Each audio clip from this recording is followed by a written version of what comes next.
Right breaking చేస్తున్నాం. తిరుమల తిరుపతి దేవస్థానంలో గత ప్రభుత్వ హయాంలో జరిగిన నెయ్యి సరఫరాలో భారీ కుంభకోణం జరిగిందని, ఇది దేవుడికి అపచారం చేసిన మహాపాపమని ముఖ్యమంత్రి చంద్రబాబు ఆరోపించారు. మంగళవారం శాసనసభలో ఆయన మాట్లాడుతూ, ప్రత్యేక దర్యాప్తు బృందం నివేదికలో సంచలన విషయాలు ఆధారాలతో సహా ఉన్నాయని అన్నారు. పక్కా ప్రణాళికలతో వ్యవస్థీకృతంగా ఈ స్కామ్లకు పాల్పడ్డారని, శ్రీవారి నైవేద్యానికి వాడే నెయ్యిని ప్రమాదకరమైన రసాయనాలు, జంతువుల కొవ్వుతో కల్తీ చేస్తారని తీవ్ర ఆరోపణలు చేశారు. దేవుడి విషయంలో జరిగిన ఈ మహాపాపంపై గత ప్రభుత్వ పెద్దలు బాధ్యత తీసుకోకుండా బుకాయించడం దుర్మార్గమని ఆయన వ్యాఖ్యానించారు. ఫుడ్ సేఫ్టీ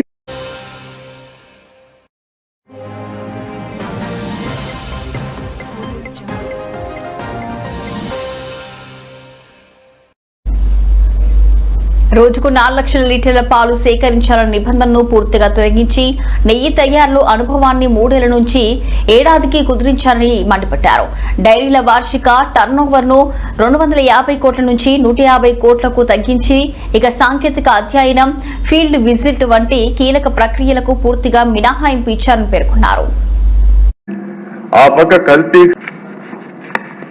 అదే దిశ ఇక్కడ మీరు చూసినప్పుడు రోజుకి 4 లక్షల లీటర్ల పాలు కొనుగోలు చేయాలని నిబంధన తొలగించారు. నెయ్యి నిష్పత్తిలో అనుభవాన్ని 3 ఏళ్ల నుంచి ఏడాది కుదింపజేశారు. రోజుకు 12 టన్నులుగా ఉండాల్సిన వెన్న తయారీ 8 టన్నులకు తగ్గించారు. డైరీల వార్షిక టర్నోవర్ 250 నుంచి 150 కోట్లకి చేశారు. సాంకేతిక అధ్యయనం, ఫీల్డ్ విజిట్ పూర్తిగా మినహాయింపించారు. ఫుడ్ సేఫ్టీ నిబంధనలు పూర్తిగా నీరుగార్చారు. నెక్స్ట్ ఇది కూడా మీరు దిశ ఇక్కడ ఒకసారి చూస్తే ప్రధాన సూత్రధారులు పామల్ జైన్, విపిన్ జైన్, బోలే బాబా ఆర్గానిక్ డైరీ. ఇది కూడా మనం గుర్తుపెట్టుకోవాలి. There are 2 dairies, Bole Baba organic dairy and Bole Baba foods limited. ఈ పక్కన మీరు గుర్తుపెట్టుకుంటే దిశ నెయ్యి సరఫరా చేసిన షెల్ కంపెనీలు AR dairy, Vaishnavi dairy, మాల్గంగా milks. ఆ పక్క కల్తీకి సహకరించిన వ్యక్తులు కల్తీ నెయ్యికి రసాయనాల సరఫరా అజయ్ కుమార్ సుగన్, మహేష్ కుమార్ రోహ్రా, వీళ్ళందరూ ఉన్నారు.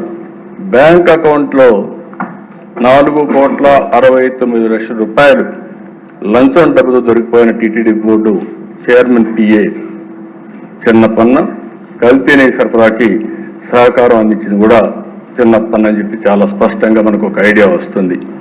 నెక్స్ట్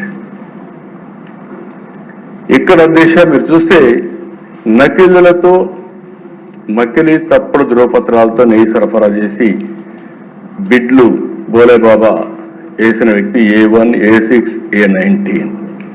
తప్పుడు రిటర్న్తో టీటీడీని ఏ విధంగా మోసం చేశారు, దాంట్లో రిటర్న్స్ల తేడాలు, ఆన్లైన్ ఫిజికల్ రిటర్న్ల వ్యత్యాసాలు, ల్యాబ్ నివేదికల ఫోర్జరీ, అపెక్స్ ల్యాబ్ పేరుతో ఫోర్జరీ నివేదిక, మాల్గంగా సంస్థ శాంపిల్ ఇవ్వకుండా దొంగ రిపోర్టు పంపేయడం, ఇన్ని జరిగితే టీటీడీ బోర్డు ఈఓకి, చైర్మన్కి, బోర్డుకి తెలియకుండా జరుగుతున్నది